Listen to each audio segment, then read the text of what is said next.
Look, I've been doing sports commentary for 347 years across 62 different species athletic competitions, and I thought I'd seen everything. I'm Vex, by the way. 4 eyes, 6 limbs, and a liver that's processed more cheap arena beer than any biological organ reasonably should. I've watched Krakowian death matches, Centauri philosophy debates that somehow count as blood sports, and that one time a Glorbaxian tried to compete in zero-gravity chess while actively molting. That last one still gives me nightmares. But nothing, and I mean absolutely nothing, prepared me for the day a human maintenance worker accidentally became the champion of the most prestigious warrior tournament in the known galaxy. The Galactic Warrior Tournament happens once every decade on Krixor Prime, which is one of those perfectly neutral worlds that exists solely because nobody wanted it enough to fight over it. Picture a planet that's basically one giant convention center with attached hotels. And you've got the idea. Every 10 years, the greatest warriors from across the galaxy gather to prove who's the toughest, the fastest, the most skilled, or at minimum, who's got the best publicity team. This particular tournament, though, this one was special. Because sitting right in the center of the grand arena, on a fancy hovering pedestal surrounded by more security than a Zentari banking vault, was the Blade of Karath. Now, the Blade of Karath isn't just some old sword. According to legend, which I'm legally required to mention during broadcasts, even though most of it sounds like complete nonsense, the blade was forged by the ancient Karath civilization approximately 40,000 years ago.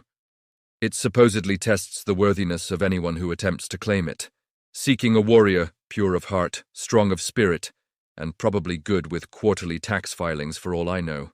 The practical translation is that it shocks the living hell out of anyone who touches it until it decides they're worthy enough to wield it. It's been sitting unclaimed for 3 centuries. The last person to successfully hold it was a Zentari monk who immediately used it to cut vegetables for soup and then put it back, claiming he preferred his own knife. The warrior community is still bitter about that one. I was in my commentary booth, watching warrior after warrior step up to try their luck, when I noticed something unusual in the crowd. A small delegation wearing the blue and white uniforms of the Terran Diplomatic Corps, which would have been fine except Earth had never sent anyone to this tournament before. Humans were relatively new to the galactic scene, only about 40 years into their membership in the Galactic Council, and they mostly kept to themselves doing human things like building absurdly redundant safety systems and arguing about sandwich definitions. Leading this delegation was not, as you might expect, some decorated military hero or martial arts champion. No, walking at the front of the group, looking around with the confused expression of someone who'd made several wrong turns, and was too polite to admit it, was a guy in a maintenance jumpsuit with a name tag that read, Marcus Webb, Climate Systems Technician. He was holding a datapad in one hand and what appeared to be a soft pretzel in the other. The actual diplomats were frantically looking around, clearly having lost track of him somewhere between the parking structure and the arena entrance. Marcus, meanwhile, had somehow wandered past 4 security checkpoints, 2 refreshment stands, and the sacred meditation chambers, and was now approximately 30 feet from accidentally entering the arena floor itself. I should mention that Marcus looked exactly like what you'd expect from someone whose job involves crawling into ventilation shafts at 3 in the morning. Average height for a human, slightly disheveled brown hair, a jumpsuit with mysterious stains that were probably hydraulic fluid, and the expression of a man who desperately needed coffee but had somehow ended up at a religious ceremony instead. He took a bite of his pretzel and wandered closer to the arena entrance, squinting at his datapad. This, I thought to myself, is either going to be absolutely nothing or the greatest story I've ever covered. Spoiler alert. It was the second one. Before we get to the human who accidentally changed everything, let me paint you a picture of the warriors who tried and failed spectacularly to claim the blade. First up was Commander Zrathkor of the Thorian 7th Fleet. Now, Zrathkor wasn't just any warrior. This guy had 17 medals for valor, 12 commendations for tactical brilliance, and an ego that was so massive it had its own gravitational field. He stood about 8 feet tall, covered in natural armor plating that could probably stop a plasma cannon, and he had these mandibles that clicked whenever he talked, which made everything he said sound vaguely threatening. He approached the blade with the confidence of someone who'd never been told no in his entire life. The crowd went silent. Dramatic music played from somewhere. I'm pretty sure Zrathkor had hired his own orchestra. He reached out, grasped the handle of the blade, and immediately discovered what approximately 400 other warriors had learned over the past 3 centuries. The blade didn't like him. The energy discharge was so intense that 3 of his armor plates cracked. His mandibles stopped clicking for a full minute, and his elaborate ceremonial cape caught fire. He released the blade, stumbled backward, and had to be carried out by his attendants while insisting very loudly that the blade was clearly malfunctioning, and he'd be filing a formal complaint. The crowd applauded politely, which in warrior culture is basically the equivalent of laughing at you. Next came Lady Quintara of House Silvermoon, a warrior philosopher from the Elven Collective. Yes, there are space elves. No, I don't understand it either. They're very into meditation, very into elegant combat forms, and extremely into telling you about both at length, whether you asked or not. Lady Quintara spent an entire hour in meditation before even approaching the blade. She floated, cross-legged, 3 feet off the ground, humming some kind of spiritual chant that I'm pretty sure was just the elven equivalent of elevator music. The crowd was getting restless. Someone threw a foam finger. Finally, she descended, approached the blade with movements so slow and deliberate that I genuinely considered taking a bathroom break, and placed her fingers delicately upon the handle. She lasted 3 entire seconds longer than Zrathkor before the blade zapped her so hard her perfectly styled hair stood straight up. She released it, composing herself with visible effort, and announced to the crowd that the blade was spiritually incomplete and lacked proper harmonic resonance. The ancient Karath scholars in attendance looked like they wanted to fight her, but they were too polite. Then came Brugh the Annihilator. Brugh was from a species called the Krogath, and the Krogath have a very simple philosophy about life. If something doesn't work, hit it harder. If that doesn't work, hit it even harder. If that still doesn't work, you probably weren't hitting it hard enough. Brugh stood approximately 9 feet tall, was about 6 feet wide, and had muscles on top of his muscles. He had no medals because his species considered medals frivolous. He had no elegant philosophy because he considered thinking overrated. What he did have was confidence, volume, and a complete disregard for concepts like subtlety or self-preservation. He walked up to the blade, cracked his knuckles, which sounded like someone crushing rocks, and punched the pedestal. Not grabbed the blade, punched the pedestal. The blade, apparently offended by this approach, discharged so much energy that Brugh was thrown backward 15 feet, his fur smoking, his pride shattered. He got up, shook his head like a wet dog, and announced he'd be back with a bigger fist. The security team politely asked him to leave. I was providing commentary through all of this, making jokes about warrior culture and questioning the life choices that had led me to this career, when I noticed Marcus again. He'd somehow gotten even closer to the arena entrance and was now asking a vendor if they sold maps. The vendor, who was a Glorbaxian and therefore didn't speak any human languages, was gesturing wildly at the pretzel Marcus had already bought from him. Marcus nodded politely, took another bite of his pretzel, and continued in the wrong direction. The crowd was growing restless. The blade remained unclaimed. And the human maintenance worker was about to have the weirdest day of his life. Marcus finally seemed to realize he was in the wrong place when he looked up from his datapad and noticed he was surrounded by approximately 40,000 screaming aliens in an arena the size of a small city. To his credit, his reaction was pretty reasonable. He looked confused, looked at his datapad, looked at the crowd again, and mouthed the words, "Oh no." He tried to turn around and leave, which would have been fine, except that's exactly when the crowd decided to surge forward to get a better view of the arena. Marcus got caught in the tide of bodies, aliens, and various appendages, carried along like a piece of driftwood in a very confused ocean.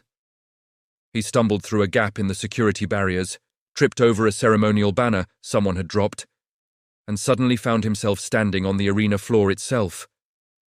The crowd went silent so fast, it was actually eerie. 40,000 beings holding their breath simultaneously creates a weird vacuum effect. Marcus stood there, still holding his pretzel and datapad, looking around at the massive arena like someone who'd just realized they'd walked into the wrong wedding reception and everyone was staring at them. The announcer, A Zentari with far too much enthusiasm for this kind of thing immediately jumped on the microphone. "Ladies, gentlemen, and honored warriors, it appears we have an unexpected challenger. A human from the distant world of Earth has entered the arena." Marcus' expression very clearly said he had not entered anything intentionally and would very much like to un-enter it. But the crowd was already buzzing. Humans were relatively unknown in warrior circles. They'd only been part of the galactic community for 4 decades. Most species knew them as the folks who got weirdly attached to alien animals, had way too many safety regulations, and once started a war because someone insulted their sandwiches. Actually, that last one's a myth, but it's a persistent one. Marcus tried to speak, probably to explain the misunderstanding, but the sound system wasn't picking him up. He gestured at his datapad, then at the exit, doing the universal sign for "I'm lost and need help," which apparently every species interprets as "I'm ready to face my destiny." He started walking toward what he thought was an exit, but was actually toward the center of the arena, where the blade of Karath sat on its hovering pedestal, still crackling with energy from having rejected Brugg so enthusiastically. Marcus didn't notice the blade at first. He was too busy trying to figure out where he'd gone wrong. He walked right up to the pedestal, still looking at his datapad, and leaned against it to steady himself while he tried to pull up a map of the arena. The pedestal wobbled slightly. Marcus, with the reflexes of someone who'd spent years preventing expensive equipment from falling over, reached out and grabbed the nearest stable thing to keep his balance. That stable thing was the blade of Karath. What happened next is going to be replayed at warrior academies for the next 1,000 years as either the greatest moment in tournament history or the worst, depending on who you ask. The blade ignited, and I don't mean it glowed a little. I mean it erupted with golden light so bright that half the crowd had to shield their eyes. Energy cascaded down the blade in waves, creating patterns in the air that looked like ancient Karath script. The pedestal itself began to hum, a deep, resonant tone that you could feel in your chest. The arena's ambient lighting systems freaked out and started flickering in sync with the blade's energy pulses. Marcus, meanwhile, was just trying not to drop his pretzel. He looked at the blade in his hand, with the expression of someone who'd just picked up what they thought was their phone and realized it was actually a small, angry animal. The blade continued to pulse with power, fully activated, completely accepting of its new wielder. The silence in the arena was so complete you could have heard a pin drop from the cheap seats. Marcus looked at the blade, looked at the crowd, looked at his pretzel, which was now getting cold, and said very clearly into the silence, Does anyone know where the restrooms are?" The arena erupted into chaos. Within seconds, Marcus was surrounded by tournament officials, ancient scholars, security personnel, and one very confused Glorbaxian vendor who was convinced Marcus owed him money for a second pretzel. The head tournament official, a Zentari named Coordinator Plix, materialized in front of Marcus so fast it was like she'd teleported. Zentari are tall, crystalline beings who communicate partially through light pulses from their chest crystals, and Plix's were flashing so rapidly she looked like a distressed disco ball. "Who are you? What house do you represent? What warrior tradition trained you? How did you overcome the blade's test?" She fired off questions without waiting for answers, her voice hitting frequencies that made Marcus wince. Marcus held up his free hand in a placating gesture. The other hand still held the blade, which was humming contentedly like a cat that had finally found a warm lap. "Okay, hi, hello, I'm Marcus Webb. I'm a climate systems technician on the cargo freighter Steady Revenue, and I'm really very lost right now." Plix's crystals flashed skeptically. "A technician? Impossible. The blade only accepts warriors of exceptional quality, those who've dedicated their lives to martial excellence." I'm getting that impression, but I really just fix air conditioners." Marcus tried to put the blade down on the pedestal. The moment his fingers loosened, the blade let out a sound like a disappointed sigh and dimmed slightly. Every official in the vicinity collectively gasped and shouted, "No, don't!" Marcus quickly grabbed it again.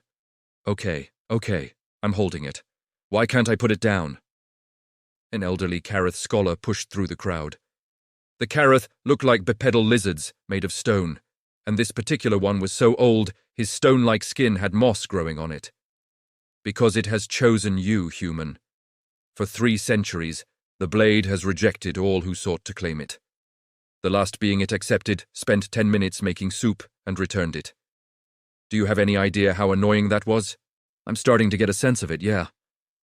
Coordinator Plix pulled out a datapad that looked far more official than Marcus's.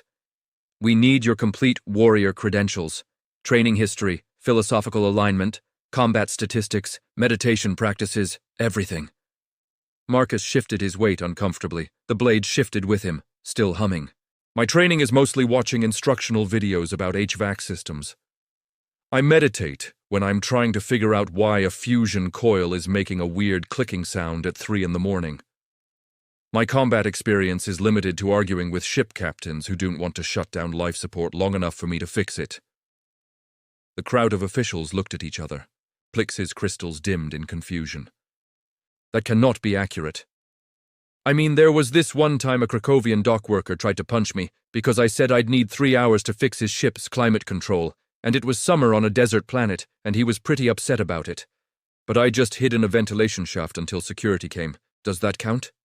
No, Plix said flatly. That's when I decided I needed to get involved.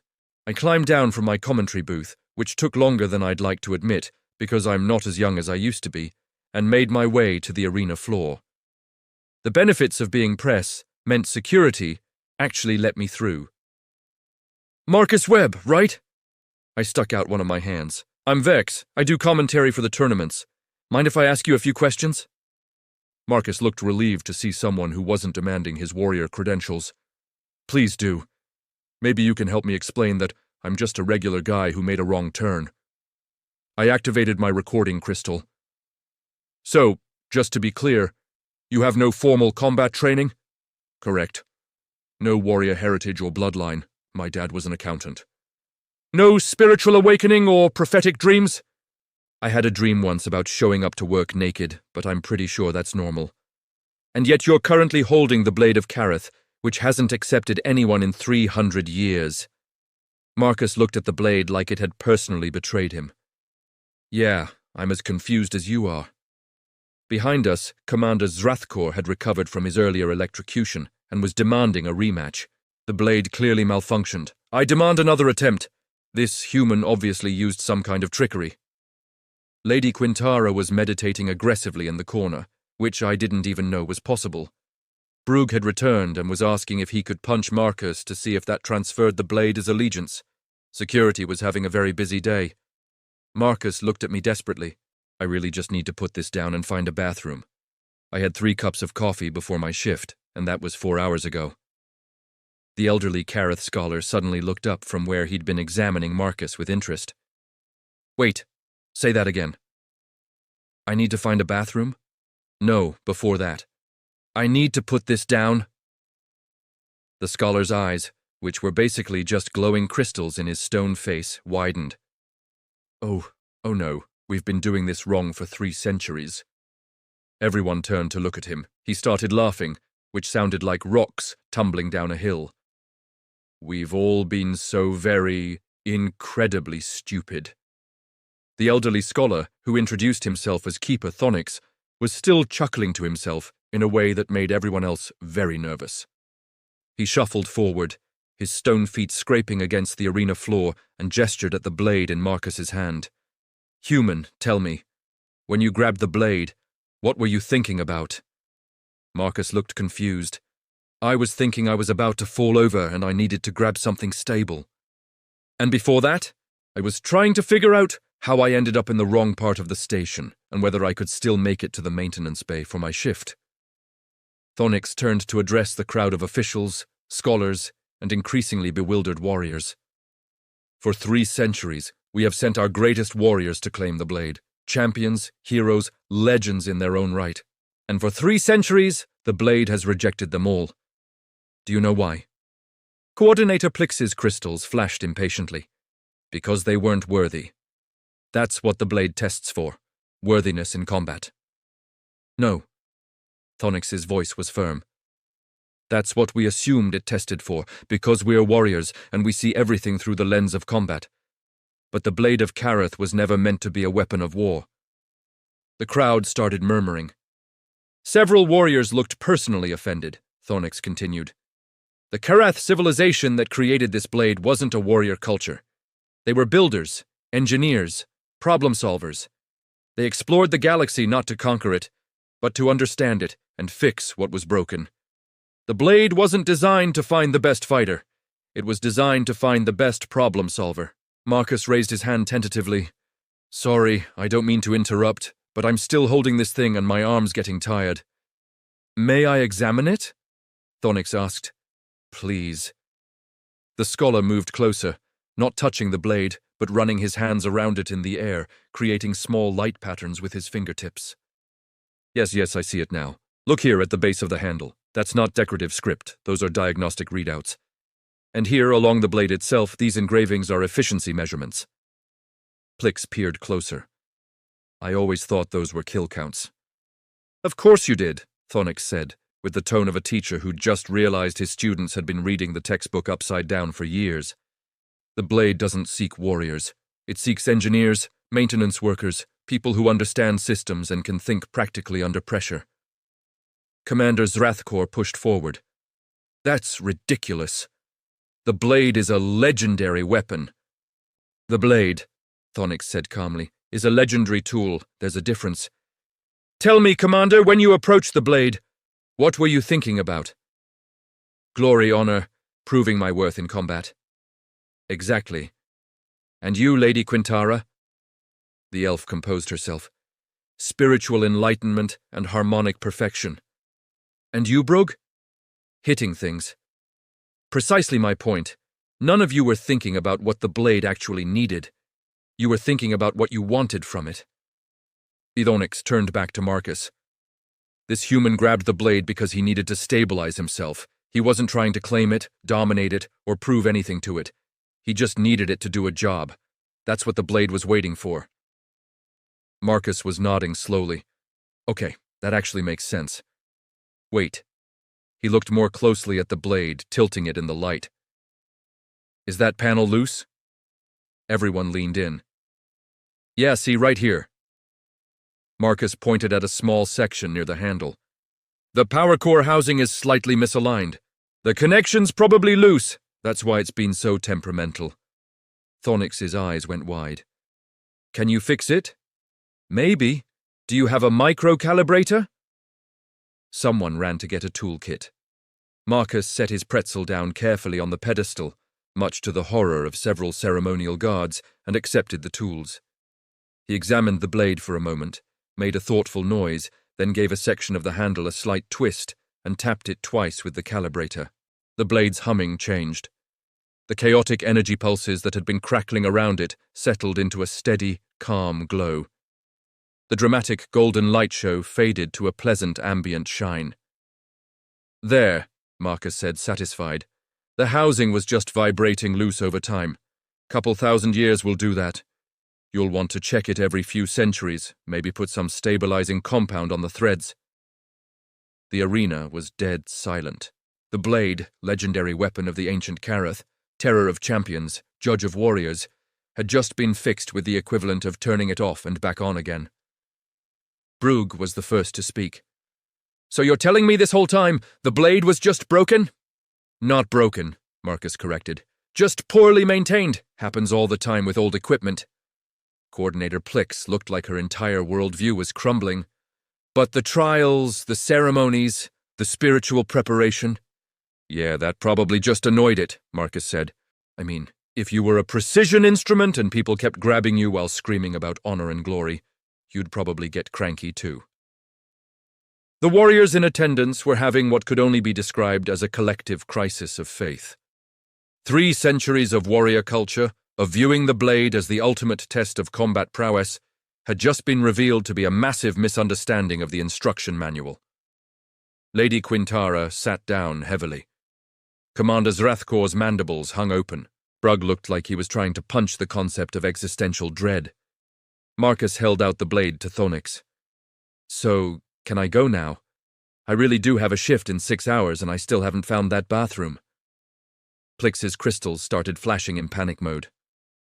Wait, the tournament prizes, the honors, the traditional ceremony of blade passing. You can keep all that, Marcus said. but I will take directions to the restroom, and maybe that free lunch voucher I saw advertised on the posters. The pretzels here are pretty good. And that, ladies and gentlemen and honored beings, is how Marcus Webb became the first person in 300 years to claim the Blade of Kareth, and the first person in history to turn down the associated glory because he really needed to use the bathroom. So here we are, 3 months later, and I'm sitting in my commentary booth watching the weirdest warrior tournament in galactic history continue to play out. The Blade of Kareth is back on its pedestal, functioning perfectly now that Marcus fixed it. It still tests anyone who tries to claim it, but now the tournament organizers have had to completely restructure what that test means. Instead of warriors, they're getting engineers, technicians, and one very confused Zentari plumber who picked it up and immediately started diagnosing the arena's water pressure problems. The warrior community is having what the therapists are calling a significant cultural reckoning. Commander Zrathkor enrolled in a technical college and is apparently doing well in applied physics. Lady Quintera published a book called The Warrior's Journey to Accepting You Might Just Be Bad at Understanding Instructions. It's selling poorly, but the reviews are enlightening. Brugg tried to punch the concept of technical education, realized that didn't work, and is now studying to be a starship mechanic. I hear he's actually pretty good at it. The tournament itself has changed. Oh, there are still combat competitions, those aren't going anywhere. Warriors like fighting, and honestly, it's entertaining. But they've added new categories. Practical problem-solving challenges, system diagnostics under pressure, creative engineering solutions. Most of the traditional warriors hate these new events, but they're consistently the most watched portions of the tournament. Turns out people really enjoy watching someone fix a broken hyperdrive in under 10 minutes, while 3 other contestants try different approaches. It's weirdly compelling television. As for Marcus Webb, the human became a legend despite his very vocal protests. He returned to his cargo freighter, went back to fixing climate control systems, and probably thought that was the end of it. Except now he's known across the galaxy as the human who fixed the blade. There are statues. There are commemorative plates. There's a breakfast cereal on 3 different worlds with his face on it. I interviewed his crew a few weeks after the tournament. His captain, a pragmatic woman named Rodriguez, confirmed that Marcus had indeed told them about his weird day off. They didn't believe him until he showed them the commemorative medal the tournament organizers had insisted he take. He's using it as a bottle opener. The medal, by the way, is made of crystallized platinum and is worth approximately 40,000 credits. Marcus doesn't know this. Everyone who does know this has silently agreed not to tell him because watching him use it to open his post-shift beverages is too entertaining.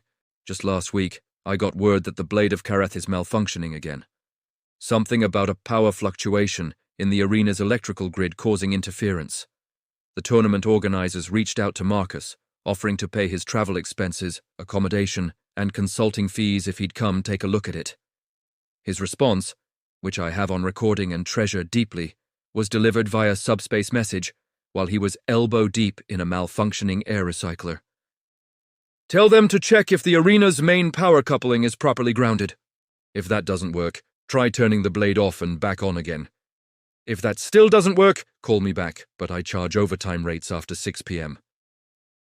The arena's main power coupling was not properly grounded. His advice fixed the problem. The blade is fine now. That's humanity for you folks. They don't conquer galaxies with superior firepower or ancient warrior traditions. They don't meditate their way to enlightenment or punch problems into submission. They just show up, fix your stuff with a combination of practical thinking and mild exasperation, and then leave you questioning every assumption you've ever made about how the universe works. It's terrifying, really. In the best possible way. The next Galactic Warrior Tournament is in 10 years. The organizers have already sent Marcus a standing invitation. He's already sent back his regrets, citing a scheduling conflict with routine maintenance on Deck 7. I hope he gets lost and wanders in again anyway. This has been Vex, signing off from the most unexpected tournament in galactic history. Remember, folks, when in doubt, check if your legendary ancient artifact just needs basic maintenance. You'll be surprised how often that's the answer. And for the love of all that's holy, someone please update the instruction manuals.